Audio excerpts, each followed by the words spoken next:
CM Jagan ముఖ్యమంత్రి అయితేనే ఎస్సీలకు న్యాయం జరుగుతోందని ఎంఆర్పీఎస్ రాష్ట్ర ప్రధాన కార్యదర్శి ఓబులేస్ అన్నారు. అనంతపురం నగరంలోని ఎన్జీఓ కార్యాలయంలో ఆయన మీడియాతో మాట్లాడుతూ మందకృష్ణ మాదిగ తెలుగుదేశం పార్టీకి ఎందుకు మద్దతు పలికారో సమాధానం చెప్పాలన్నారు. ఆయన స్వార్థ ప్రయోజనాల కోసం ప్రతి జాతి ప్రయోజనాల కోసం తాకట్టు పెట్టారన్నారు. ఇలాంటి వారి మాటలు మాదిగలు నమ్మవద్దన్నారు. ప్రజలంతా వైసీపీకి ఓటు వేస్తేనే మీకు సంక్షేమ పథకాలు అందుతాయన్నారు. అలాగే రాప్తాడ్ నియోజకవర్గంలో ఎమ్మెల్యే ప్రకాష్ రెడ్డి ఎన్నో మంచి పనులు చేశారని, అలాంటి వ్యక్తిని గెలిపించుకోవాల్సిన అవసరం ఉందన్నారు. ఎమ్మెల్యే ప్రకాష్ రెడ్డిపై దుష్ప్రచారం చేస్తే ఊరుకునేది లేదని ఆయన హెచ్చరించారు. నా పేరు ఇంటిమెద్ది ఓబులేస్, రామగిరి మండలం, అనంతపురం జిల్లా, ఇప్పుడు సత్యసాయి జిల్లాకు వచ్చినాం. ఈరోజు మేము వైఎస్ జగన్మోహన్ రెడ్డి ముఖ్యమంత్రి, ఆయనకి ఎంఆర్పీఎస్ మద్దతుగా మేము పనిచేయాలని చెప్పి నిశ్చయించుకున్నాం. కొంతమంది ఎంఆర్పీఎస్ పేరుతో చాలామంది మందకృష్ణ కావచ్చు, ఇంకా మిగతా సంఘాలు కావచ్చు, చాలామంది మేము ఎంఆర్పీఎస్ చంద్రబాబు నాయుడికి మేము మద్దతు అని చెప్పని అక్కడక్కడ ప్రెస్ మీట్లు పెడుతున్నారు. అనంతపురంలో కూడా ప్రెస్ మీట్లు పెట్టారు. కానీ 40 సంవత్సరాలుగా చంద్రబాబు నాయుడు మాదిలకు ఏం చేసినాడు, జనానికి ఏం చేసినాడు అనేది గుర్తించుకోండి. ఊరికే చంద్రబాబు నాయుడికి అని చెప్పని మేము మద్దతు అని చెప్తున్నారు. మేము ఈ పొద్దు జగన్మోహన్ రెడ్డికి మద్దతు చెప్తున్నాం. ఈరోజు ఎంఆర్పీఎస్ బలంగా మేము బలమైన టీముగా మొత్తం అన్ని జిల్లాల్లోనూ మా టీం ఉంది. కానీ ఈ మధ్య కాలంలోనే కొంతమంది చంద్రబాబు నాయుడుకు ఒత్తాసు పలుకుతున్నారు అనేటువంటి విషయంతోనే మేము ఈరోజు ఇక్కడ ప్రెస్ మీట్ పెట్టడం జరిగింది.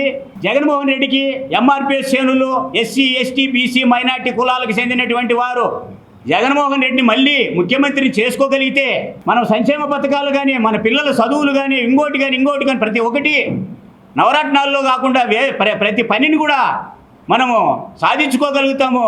ఒక రైతుకు వచ్చి, ఒక కుటుంబానికి వచ్చి దాదాపుగా 1 లక్ష నుంచి 4 లక్షల వరకు, 5 లక్షల వరకు కూడా ఈ ప్రభుత్వంలో 3 సంవత్సరాల్లో 2 సంవత్సరాలు కరోనాకు పోతే ఆ రోజు చంద్రబాబు నాయుడు కావచ్చు, చంద్రబాబు నాయుడుకి సంబంధించిన వాళ్ళంతా కరోనా వస్తే మేము ఏడ చచ్చిపోతామని చెప్పని మన హైదరాబాద్లోనే ఏడ దాచుకున్నారు. మేము ఒకటే చెబుతున్నాం, జిల్లాలో కావచ్చు, స్టేట్లో కావచ్చు, వైఎస్ఆర్ ఎమ్మెల్యేలు ఎక్కడ నిలబడినా వాళ్ళకి మద్దతు మన ఎంఆర్పీఎస్ శ్రేణులు మద్దతుగా ఉండి వాళ్ళకు ఓటేసి అత్యధిక మెజారిటీతో గెలిపించాలని చెప్పనని మా ఎంఆర్పీఎస్ శ్రేణులకు, మన కులానికి, ప్రతి ఒక్కరికి కూడా అణగారిన కులాలకు మంచి జరిగే విధంగా పనిచేయాలని చెప్పనని విజ్ఞప్తి చేస్తున్నాం.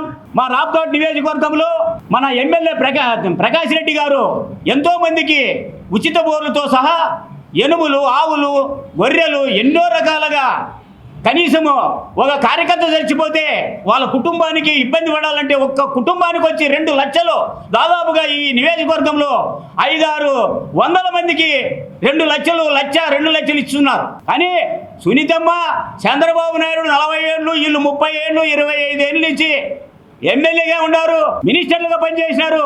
ఎస్సీ, ఎస్టీ, బీసీ రక్తంతో, మైనార్టీల రక్తంతో కోటలు కట్టుకున్నారు, కోట్లు సంపాదించినారు. కానీ ఎవరికైనా కానీ మీ కార్యకర్తలు ఎవరైనా చనిపోతే 1 లక్ష రూపాయలు నువ్వు సాయం చేసిన పాపాన పోలేదు. నసనకోట ఎట్టి ముత్యాలప్ప కుటుంబానికి, మీకు, మీ మామకి, పరిటాల శ్రీరాములకి చేసినటువంటి మిమ్మల్ని నమ్ముకొని ఎంతో మందితో కాలు చేతులు నసనకోట పబ్లిక్ బజార్లో ఎరగొట్టించుకోవడం జరిగింది. ఆ కుటుంబానికి ఏమైనా చేశారా?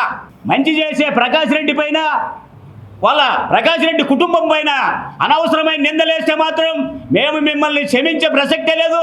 మేము వాళ్ళ కోసము, ఎంఆర్పీఎస్ జగన్మోహన్ రెడ్డి కోసము జిల్లాలో ఏదైతే గతి వైఎస్ఆర్ ఎవరైతే జగన్మోహన్ రెడ్డి టికెట్ ఇచ్చి ఎమ్మెల్యేలు చేశాడో ఆ ఎమ్మెల్యేలకు అందరికీ మనము అత్యధిక మెజారిటీతో గెలిపించాలని చెప్పని ప్రజలందరికీ నేను మనవి చేసుకుంటూ, రిక్వెస్ట్ చేసుకుంటూ, ఈ ప్రభుత్వం ఇంకో 5 ఏళ్ళు 10 ఏళ్ళు కొనసాగితే అందరికీ న్యాయం జరుగుతుందని మా ఎస్సీ, ఎస్టీ, బీసీ, మైనార్టీ కులాలందరికీ నేను చేతులు జోడించి నమస్కరిస్తూ ఈ ఎన్నికల్లో వైఎస్ఆర్ పార్టీని అత్యధిక మెజారిటీతో గెలిపించాలని చెప్పని మనవి చేసుకుంటూ సెలవు తీసుకుంటున్నా.